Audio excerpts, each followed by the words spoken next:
అందరికీ నమస్కారం. అందరూ ఎలా ఉన్నారండి? నేనైతే బాగున్నాను. మీరు కూడా బాగుండాలని ఆశిస్తూ ఉన్నాను. భార్యాభర్తల బంధంపై అనేక రకాలైనటువంటి ట్రోల్స్, మీమ్స్ వస్తుంటాయి. చాలామంది చాలా రకాల కామెంట్స్ చేస్తుంటారు. పెళ్ళంటేనే బాధలమయం అన్నట్లుగా చిత్రీకరిస్తుంటారు. కానీ వాస్తవానికి మాత్రం పెళ్లి అనేది జీవితంలో అత్యంత ముఖ్యమైన అంశం. ఆ బంధంలో ఉండే మాధుర్యమే వేరు. దంపతులు కొట్టుకున్నా, తిట్టుకున్నా చివరకు ఒకటిగానే ఉంటారు. అయితే వివాహ బంధం స్ట్రాంగ్‌గా ఉండాలంటే ఒకరితో ఒకరు మాట్లాడుకోవడం చాలా ముఖ్యం. అయితే మీరు మీ భాగస్వామికి చెప్పకూడని కొన్ని విషయాలున్నాయి. మీ భాగస్వామితో మాట్లాడేటప్పుడు మీ సంబంధం ప్రతికూల ప్రభావం చూపించే కొన్ని అంశాలున్నాయి. అవేమిటో చూద్దాం. సంతోషకరమైన వైవాహిక జీవితానికి ఒకరితో ఒకరు మాట్లాడుకోవడం, సమస్యలను పంచుకోవడం చాలా ముఖ్యం. అయితే చాలా సార్లు దంపతుల మధ్య పరస్పర వైరుధ్యం ఏర్పడుతుంది. గొడవలు జరుగుతాయి.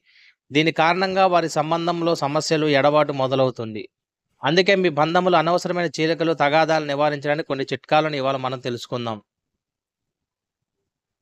నిన్ను పెళ్లి చేసుకొని తప్పు చేశాను. పెళ్లి గురించి పశ్చాత్తాపం వ్యక్తం చేయడం మీ భాగస్వామికి విపరీతమైన బాధను కలిగిస్తుంది. ఇది మీ బంధం ప్రేమను తగ్గిస్తుంది. నమ్మకాన్ని విచ్ఛిన్నం చేస్తుంది. ఇలాంటి పరిస్థితుల్లో విచారం వ్యక్తం చేసే బదులు కలిసి రాబోయే సవాళ్ళను ఎదుర్కోవడం మంచిది. మీరు మీ తల్లిదండ్రుల మాదిరిగానే ప్రవర్తిస్తారు. మీ భాగస్వామిని వారి తల్లిదండ్రులతో పోల్చడం మీ సంబంధాన్ని దెబ్బతీస్తుంది. ఇలా అనడం వల్ల మీ సంబంధంపై ప్రతికూల ప్రభావం ఏర్పడుతుంది. మీ పరిస్థితులు మీకేదైనా తప్పు అనిపిస్తే నేరుగా దాని గురించే మాట్లాడండి. మూడవది, "నువ్వంటే నాకిష్టం లేదు." ఈ మాటలు మీ భాగస్వామికి చాలా బాధ కలిగిస్తాయి. ఇది మీ సంబంధాన్ని నాశనం చేస్తుంది. మీ ప్రేమ గురించి మీకు స్వల్పంగానైనా సందేహం ఉంటే కౌన్సెలింగ్ థెరపీని తీసుకోవాలి. నాలుగవది, "నేను మరొకరిని పెళ్లి చేసుకుంటే బాగుండేది.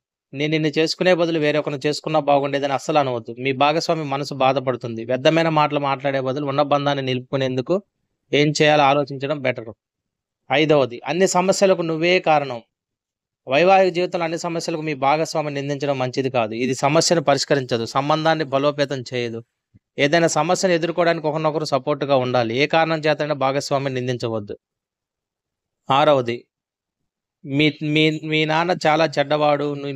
నీ తల్లి చాలా చెడ్డదని మీ భాగస్వామి వారి మాతృత్వం, పితృత్వం గురించి అవమానించడం మీ సంబంధానికి చాలా ప్రమాదకరం. పిల్లల పెంపకం విషయంలో దంపతులు గొడవ పడడం సహజమే. కానీ పిల్లల ముందు ఒకరినొకరు గౌరవంగా మాట్లాడుకోవడం చాలా ముఖ్యం. బాగుండాలంటే మరికొన్ని అంశాలు మనం చూద్దాం. భార్యాభర్తల మధ్య బంధం బాగుండాలంటే ఇద్దరూ ప్రేమ, గౌరవం, నమ్మకం మరియు అవగాహనతో ఉండాలి. సంతోషకరమైన వైవాహిక బంధానికి ఇద్దరు ఒకరు అర్థం చేసుకోవాలి. భార్యాభర్తల బంధాన్ని బలోపేతం చేయడానికి కొన్ని ముఖ్యమైన విషయాలు. ప్రేమ మరియు శ్రద్ధ.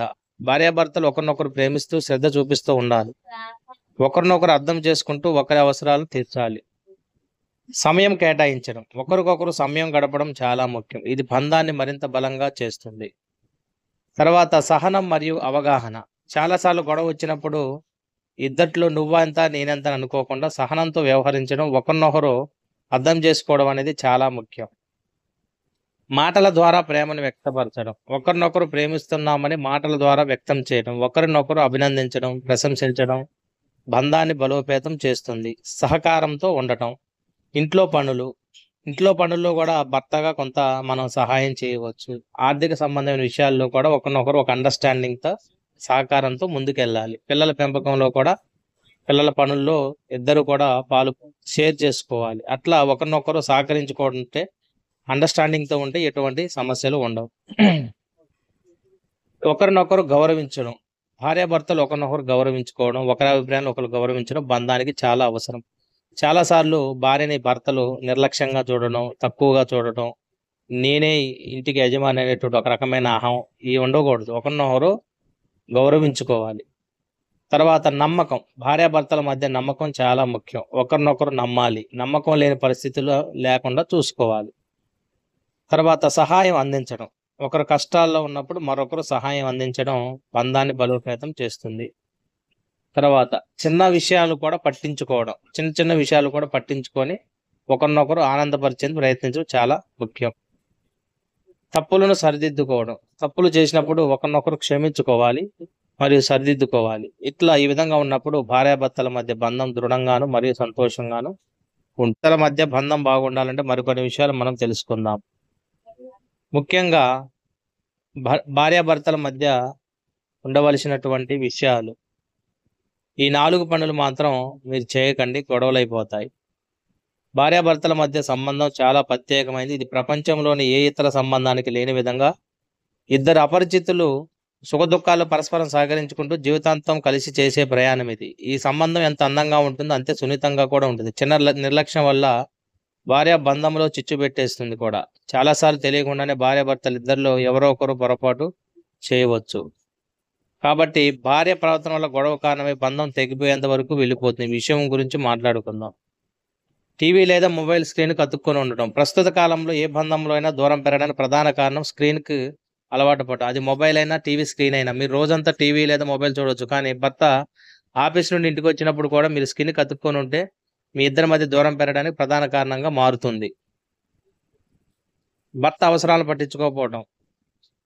రోజంతా ఆఫీసులో పనిచేసిన భర్త ఇంటికొచ్చినప్పుడు భార్య నుంచి కేరింగ్ ఆశిస్తారు. ఇంటికి వచ్చిన వెంటనే టీ, స్నాక్స్ వంటివి ఇవ్వడం, ప్రేమగా మాట్లాడండి.